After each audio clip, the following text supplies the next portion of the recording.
Bom dia, queridos irmãos. Eu gostaria de saudá-los com a graça e a paz de Jesus Cristo. E nesse domingo que Deus separou para nós, especialmente ao jovem da nossa igreja, IBNA, eu gostaria de trabalhar 2 versículos do capítulo 8 do livro de Romanos. E agora eu irei recitá-los para vocês. O versículo 38 diz assim: Porque estou certo de que nem a morte nem a vida, nem os anjos, nem os principados, nem as potestades, nem o presente, nem o porvir. Versículo 39. Nem a altura, nem a profundidade, nem alguma outra criatura nos poderá separar do amor de Deus que está em Cristo Jesus, nosso Senhor. Então, irmãos, diante desses 2 versículos, eu gostaria de trazer para vocês uma reflexão mais ampla e gostaria de afirmar que aqui contém uma das promessas mais confortadoras e tranquilizadoras da Bíblia para os cristãos, que sempre tiveram de enfrentar, desde aquela época do apóstolo Paulo, diversas formas de adversidades, dentre elas perseguições, enfermidades, prisões, morte, e muitas vezes eles temeram que Cristo estivesse abandonado. Em meus estudos, eu pude também compartilhar de outros autores essa opinião que eu acabei de trazer para vocês, onde muitos deles consideram esses 2 versículos como os mais sublimes e os mais nobres e os mais confortantes de toda a Bíblia. O apóstolo Paulo, ele afirma que é impossível ser separado de Cristo, e a morte de Cristo por nós é a prova de seu invencível amor. Nada pode separar-nos da presença de Deus. Ele nos falou sobre a grandeza de seu amor para que nos sintamos totalmente seguros. Não teremos qualquer temor se cremos nessa garantia tão maravilhosa. A primeira reflexão que eu tiro para mim, e eu posso dividir isso com o irmão, é que esses 2 versículos me passam uma mensagem de renovação da minha fé, da sua fé na esperança do Deus, cujo amor não falha. E buscando um maior entendimento nesses versículos, eu separei a palavra amor, que ela está no versículo 39, e tem também a palavra porvir, que quer dizer futuro, mas para o nosso entendimento vai representar a palavra esperança. E essas 2 nós iremos debater agora. A partir desse momento eu gostaria de fazer 2 perguntas aos irmãos. Serão 2 perguntas retóricas, onde eu mesmo pergunto e trago as respostas. Mas a primeira diz assim: como é, meu irmão, que você entende o amor de Deus? E aí eu posso já responder para o irmão. Esse amor, ele é personificado. Esse amor, ele tem um nome, que é Cristo que morre no lugar de pecadores. É um amor que é demonstrado na prática, e isso é perceptível. Ele não é um amor platônico, ou seja, ele não vive no campo das ideias. É um amor real. Ele é um amor encarnado. Ele não é um amor que busca barganha, até porque o que é que nós podemos oferecer a Deus, né? Não podemos fazer nada para que Deus nos ame mais, mas eu posso fazer alguma coisa para amar mais a Deus. No ponto de vista humano, esse amor é passível de desenvolvimento e ele tem por fundamento a aliança de Deus conosco, mas esse amor ele é experimentado, ele é desenvolvido a partir do momento que temos atitudes compatíveis e coerentes. Por mais que o amemos, por causa de Cristo, Deus não nos amará mais do que isso. E nada que façamos fará com que Ele nos ame mais. Estranho isso, né? Mas por que eu afirmo isso?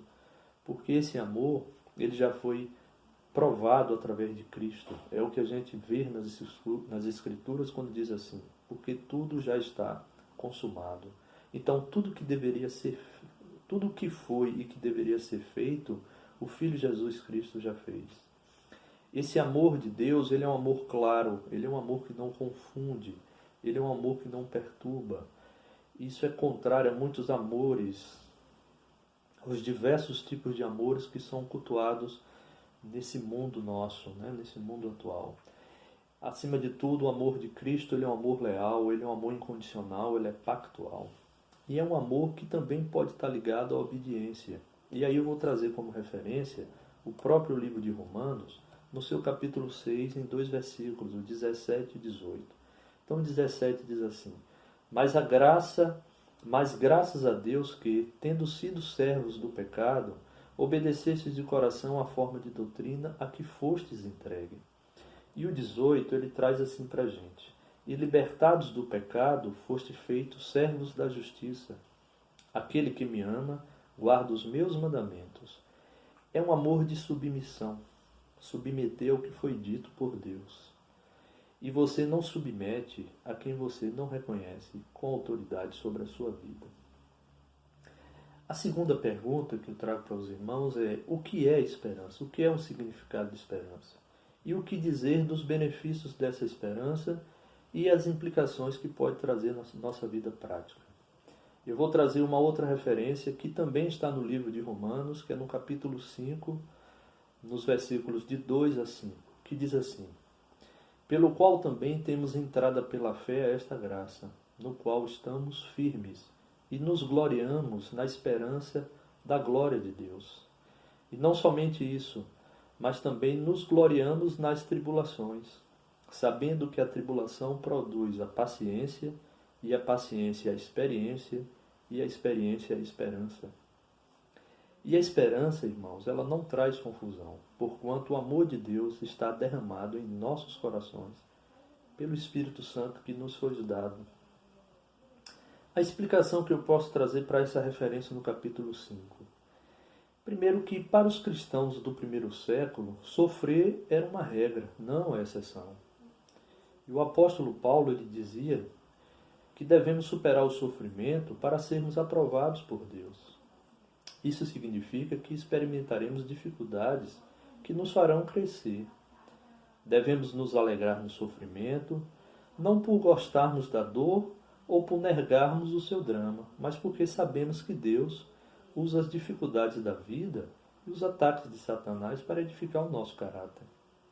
Os problemas com que nos defrontamos inesperadamente desenvolve em nós a perseverança, que por sua vez fortalece o nosso caráter, aprofunda nossa confiança em Deus e nos proporciona maior confiança sobre o futuro. Então, é um entendimento que eu trago inicialmente sobre esperança e complemento da seguinte forma: a esperança, acima de tudo, ela pode estar na certeza de que eu vou me encontrar com Deus, né? E ela também traz esse sentimento de que eu estou lidando com algo futuro. E o futuro para nós cristãos, ele já está garantido, e a garantia da vida eterna. Então, essa garantia da vida eterna é uma esperança de estarmos livres da presença do pecado, pois já somos libertos do poder do pecado. O pecado, ele não nos define mais. O futuro, ele por vezes nos confunde quando não há esperança. E, por vezes, confundido atualmente com as notícias sobre o Covid-19, e aí eu gostaria de trazer um contexto do momento atual que vivemos, e essa confusão causada por muitas notícias, por vezes a gente pensa assim: o que é que vai acontecer comigo, né? Em especial, alguns irmãos nossos, eles fazem parte do grupo de risco, e por vezes eles perguntam: e agora? O que é que vai acontecer comigo? O que será do meu emprego? A gente vê hoje atualmente muitos irmãos em uma dificuldade de manter o seu emprego. E como será o futuro depois que passar essa pandemia, né? O que eu posso garantir para vocês, meus irmãos, baseado na esperança que está em Cristo Jesus, é que dias melhores virão. Tudo isso que estamos vivendo está sob o controle dele. Agora eu trago para vocês as implicações dessa esperança. E aí me fez trazer como referência o pastor Helder Cardim. Ele coloca isso muito bem. Primeiro ele diz assim, que uma das implicações da esperança é a certeza de quem prometeu. É poderoso o suficiente para garantir que isso realmente aconteça. É o que Deus prometeu para a gente. E segundo, sob o entendimento dele, Deus nos permite viver hoje, por antecipação, o que teremos plenamente lá na frente. É como está escrito em João, capítulo 17, versículo 3, que diz assim: e a vida eterna é esta, que te conheçam a ti só, por único Deus verdadeiro, e a Jesus Cristo a quem enviaste. Viver um pouco hoje o que teremos na eternidade. Essa é a melhor esperança.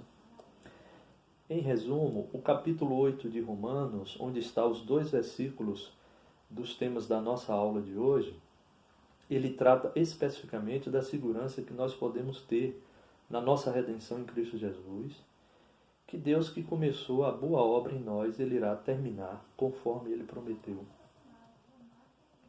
E nesses versículos, Paulo busca tranquilizar o crente, e que ele realmente está salvo e que ele entrará na vida eterna. E faz isso com base em 2 coisas. Primeiro, Deus está ao nosso lado. E segundo, não existe nada ou ninguém em todo o universo que possa nos separar desse amor de Deus ou impedir que Ele nos dê a vida eterna conforme Ele prometeu. O apóstolo Paulo, se você observar do início do versículo 31 até o versículo 39, que esses versículos também por muitas Bíblias são considerados o cântico de vitória, eu posso pegar 2 perguntas que estão nesses versículos, de 31 a 39, até para confirmar como respostas nos versículos 38 e 39. Então ele traz 2 perguntas que são relacionadas ou são respondidas de forma em torno dessa segurança proporcionada pelo amor de Deus. A primeira pergunta está nos versículos 31 e 32, que diz assim: que diremos, pois, a estas coisas? Se Deus é por nós, quem será contra nós? Então Paulo fala para ele mesmo, para os cristãos da época e para nós nos dias de hoje. Os argumentos estão nos versículos 28 a 31, ou seja, as respostas dessa primeira pergunta estão nesses versículos, que diz assim: e sabemos que todas as coisas contribuem juntamente para o bem daqueles que amam a Deus, daqueles que são chamados segundo o seu propósito. Olha aí todas as coisas, citada no versículo 28. Porque os que dantes conheceu, também os predestinou para serem conformes à imagem de seu Filho, a fim de que ele seja o primogênito entre muitos irmãos. E aos que predestinou, a estes também chamou. E aos que chamou, a estes também justificou. E aos que justificou, a estes também glorificou. Então aquele que nem mesmo ao seu próprio Filho poupou, antes o entregou por todos nós, como não nos dará também com ele todas as coisas? Em resumo, o mesmo Deus que nos elegeu, nos justificou, nos propiciou o acesso ao Pai, nos redimiu, nos santificou e nos glorificará. Então, quem pode ser contra nós? Uma segunda pergunta interessante também está no versículo 35, que diz assim: quem nos separará do amor de Deus? As respostas que eu trago para vocês podem ser em 2 partes. A primeira refere-se aos sofrimentos certamente vividos pelos cristãos daquela época, quando eles viviam sob perseguições, que diz assim: a tribulação, ou a angústia, ou a perseguição, ou a fome, ou a nudez, ou o perigo, ou a espada. A segunda parte refere aos poderes visíveis, invisíveis, presentes ou futuros desse mundo, a morte, a vida com seus atrativos e deleites, os anjos que ministram em nosso favor, os principados, certamente o apóstolo Paulo estava se referindo aos poderes humanos, as potestades, que aí seriam os anticristos existentes, o presente, que são as coisas atuais, o porvir, ou seja, nada no futuro que vai acontecer, a altura, certamente Paulo estava se referindo ao céu, como uma forma de apontar para todas as coisas, nem a profundidade, ele fazia uma referência ao inferno, nem alguma outra criatura. Então, o que é que vai nos separar do amor de Deus? Nenhuma dessas coisas que eu citei. Então eu queria finalizar, meus irmãos, afirmando que, diante da palavra de Deus que foi declarada agora, nada pode nos afastar do amor e da fidelidade do nosso Deus. Nem a pandemia, nem o isolamento, nem a distância um dos outros, nem o medo, risco ou tristeza. Eu queria agradecer a Deus pela vida de cada um de vocês e que Deus possa abençoá-los. Em nome de Jesus. Amém.